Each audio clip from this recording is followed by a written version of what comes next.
Buenas, en el día de hoy nosotros le venimos a hablar acerca del efecto del ácido giberélico sobre el crecimiento y desarrollo del fruto de banano en Urabá. Los integrantes de mi grupo son Angulo Gómez Jorge, López Tordesillas Juan, Martínez Ana Andrea, Martínez Yorladis, Miranda Durango Scarlett, Reyes Caballero Liliana y Rodríguez Guzmán Lisset. Mi nombre es Yorlady Martínez Lambertines y haré un resumen del trabajo realizado en efecto del ácido giberélico sobre el crecimiento y desarrollo del fruto del banano en Urabá. En Urabá se cultivan alrededor de unas 30.000 hectáreas en banano distribuidas en el municipio de Apartado Turbo, Carepa y Chigorodó. Gracias a esta actividad se están generando unos 18.000 empleos directos y 50.000 empleos indirectos. Utilizan la práctica de continua fertilización química, el cual está basada en nitrógeno y potasio. Se introdujeron unos niveles de fertilización representando costos altos y que no siempre garantiza a la planta una buena nutrición, ya que estos fertilizantes se pueden perder por lavado, lixiviación y volatilización. Introducción. En Urabá se cultivan alrededor de unas 30.000 hectáreas en banano distribuidas en los municipios de Apartadó, Turbo, Carepa y Chigorodó. Actividad que genera unos 18.000 empleos directos y 50.000 empleos indirectos y representa la principal fuente de ingresos de la región. El área sembrada es representativa para el país, ya que genera diversas divisas y permite mantener la estabilidad social de la zona del Urabá antioqueño.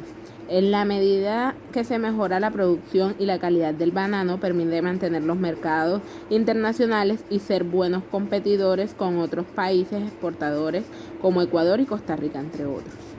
El uso intensivo de fertilizantes químicos es un aspecto que se cuestiona en la concepción del manejo económico y ambiental de las agroindustrias. En Urabá se utiliza la práctica continua de fertilización química a base de nitrógeno y potasio. Se introdujeron unos costos altos que no siempre se garantiza una buena nutrición de la planta, ya que estos fertilizantes se pueden perder por lavado, lixiviación y volatilización, y además trae otros impactos negativos sobre el suelo, como la acidificación, deterioro de la estructura y la pérdida de su dinámica biológica. El cultivo de banano en la región viene presentando pérdidas en la fruta alrededor de un 20% debido a problemas de calidad como dedo corto, malformación, cicatriz de crecimiento, entre otros. Y además, cada año los racimos son más pequeños, obteniéndose como resultado la baja rentabilidad. Cultivos como cítricos, uvas, frambuesa y manzana se ha demostrado que el ácido giberélico ha introducido diversidad de respuesta. Una de estas es el incremento del peso y tamaño de los frutos. La influencia de los giberelinas es evidente en muchos estudios en donde se muestra que el tratamiento exógeno antes o durante la antesis de la flor introduce el crecimiento pertenocárpico del fruto. La aplicación de giberelinas o los ovarios o frutos induce una movilización de asimilados y compuestos fotosintetizados que al parecer es esencial para el crecimiento normal del fruto. Los frutos genéticamente pertenocárpicos contienen niveles elevados de giberelinas. Las giberelinas promueven el crecimiento celular debido a que incrementarán la hidrólisis del almidón, fructosa y sacarosa, con los que se originan moléculas de fructosa y glucosa. Se utilizaron en el siguiente trabajo. En primer lugar, tenemos que este trabajo fue realizado en el municipio de Apartado, Antioquia, en un lote comercial de la finca Chinita, con una condición ambiental de 25 metros sobre el nivel del mar, con una humedad relativa del 85% y una temperatura promedio de 28 grados centígrados. En este trabajo fueron utilizados unos tratamientos. Los tratamientos se distribuyeron en campo en un diseño de bloques completos al azar, con un arreglo factorial de 3, 4 y 3 repeticiones, donde el primer factor correspondió a las épocas de aplicación, hoja, diferenciación floral y belloteo. Y el segundo factor, la concentración del producto, 0,50, 100 y 150 miligramos por litro. Tenemos que cada unidad experimental estuvo constituida por 16 plantas de banano, clon, gran, enano.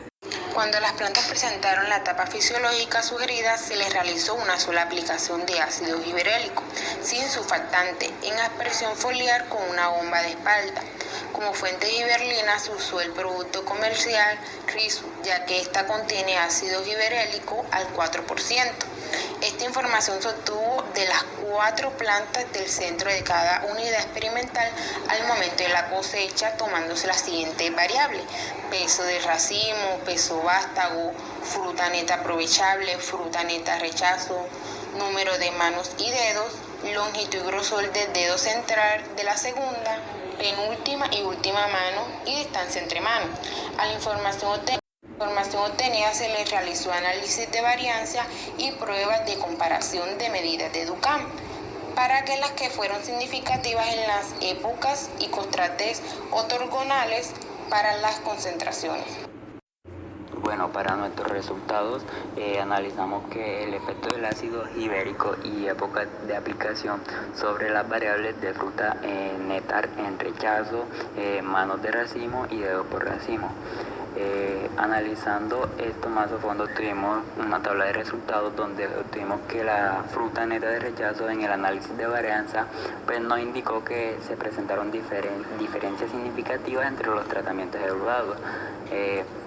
Así tal, la prueba de Duncan en dicha tabla de separados de medidas reportó que la mayor pérdida de fruta se obtuvo en la época 1. Posiblemente pues esto sea porque en esa época se obtuvo mayor número de dedos y la competencia por nutrientes asimilados entre estos permitió que la fruta no tuviera pues un buen llenado, descartando las 2 últimas manos porque no se cumplían las exigencias internacionales del mercado, que es un aproximado de 3.18 centímetros de diámetro mínimo.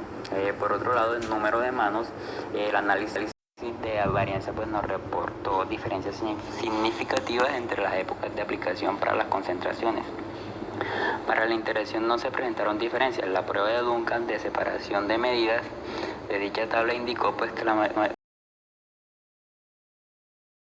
número de manos se obtuvo en la época F30 o hoja F30. Posiblemente esto se debe a las condiciones ambientales de dicha época, que fueron favorables ya que esta fue una época de lluvia. Para el caso del número de dedos, se presentaron diferencias estadísticas altamente significativas entre las épocas de aplicación. Pues, para las concentraciones e interacción no se encontraron diferencias. La prueba de Duncan de separación de medidas de dicha tabla indicó pues que el mayor número de manos se obtuvo en la época F30 o hoja F30. Posiblemente esto se debe a las condiciones ambientales de dicha época, que fueron favorables ya que esta fue una época de lluvia. Para el caso del número de dedos, se presentaron diferencias estadísticas altamente significativas entre las épocas de aplicación. Pues, para las concentraciones e interacción no se encontraron diferencias. La prueba de Duncan de separación de medidas, la tabla 1, pues indicó que la época 1 es donde se presenta mayor número de dedos debido posiblemente a las condiciones ambientales favorables, otra vez dicho ya sea la lluvia. Para la gráfica 1 se muestran los kilogramos de fruta neta rechazada como efecto de aplicación del ácido gibberélico a 50, 100 y 150 miligramos litro. Al realizar las concentraciones ortogonales para determinar el comportamiento de esta variable con respecto a las concentraciones de ácido gibberélico evaluadas, se observó una ecuación de tipo lineal 300. ¿Qué quiere decir esto?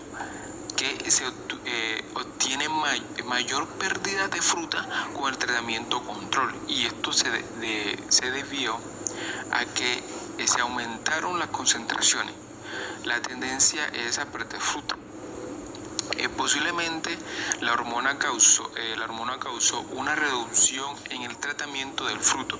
Estos resultados coinciden con lo explicado por otros investigadores, quienes afirmaron que el ácido gibberélico reduce el tamaño final del fruto y la producción es alta. porque aumenta el número de frutos y como consecuencia el diámetro se reduce. ¿Qué quiere decir esto? Que la planta pasa a producir mayor fruto y al final no se concentra tanto en el grosor del fruto, sino a producir más fruto. Si la producción es baja o media, el tamaño final del fruto apenas varía y se incrementa en el diámetro final.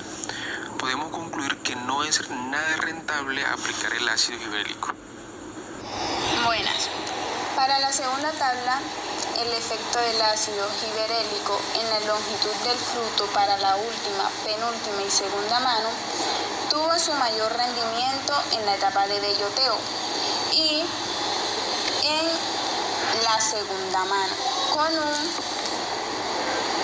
24,3 centímetros. Esto fue posible porque en esta época se obtuvieron menor número de frutos y el racimo se desarrolló en condiciones ambientales favorables, como se pudo notar en la tabla 1. Para el grosor del fruto en la última, penúltima y segunda mano, también tuvo sus mayores rendimientos en la etapa de belloteo.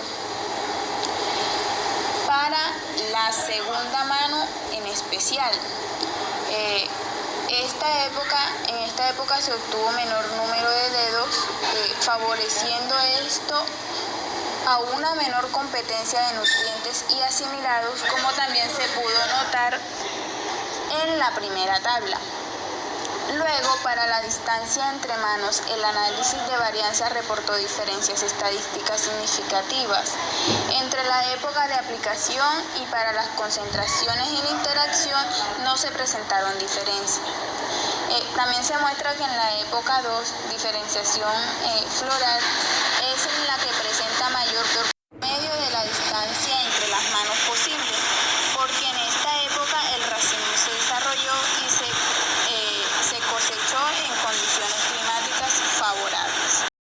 En la siguiente gráfica vamos a ver el comportamiento del grosor del fruto en la segunda mano de acuerdo a las concentraciones del ácido gibberellico de 0, 50, 100 y 150 miligramos litro. Al resolver la gráfica se observó una ecuación de tipo cuadrática, indicando que a medida que se aumentaron las concentraciones, aumentó el grosor del fruto, hasta cierto punto, claro, porque posiblemente en esta época el fruto está en pleno desarrollo y la mayor demanda de asimilaciones de nutrientes se encuentra presente. También en las aplicaciones de ácido gibberellico aumentan la concentración endógena, o sea, lo que se produce al interior de la célula, y esto provoca un aumento en la elongación celular y en la síntesis de carbohidratos y proteínas. En la gráfica también se observa que cuando las concentraciones van aumentando aproximadamente desde las 100 miligramos litro, el desarrollo del fruto disminuye. Posiblemente esto se deba a una inhibición de la gibberelina por el aumento de la concentración endógena. Esto quiere decir que a mayor concentración de ácido gibberellico, esto impide o reprime el crecimiento de la célula y al final se concluye que no es rentable aplicarle el ácido. Finalmente, después de todo esto, sacamos las siguientes conclusiones. Bajo las condiciones ambientales en que se efectuó el ensayo, aplicaciones del ácido gibberellico no causan efectos significativos en las variables de producción. Aplicación de ácido gibberellico entre 50 y 100 miligramos litros durante la floración estimula el crecimiento del fruto. Grosor. El crecimiento y desarrollo de frutos es afectado por las condiciones ambientales adversas y las condiciones climáticas favorables durante la etapa F30 estimulan el incremento en el número de manos y dedos por racimo. Muchas gracias.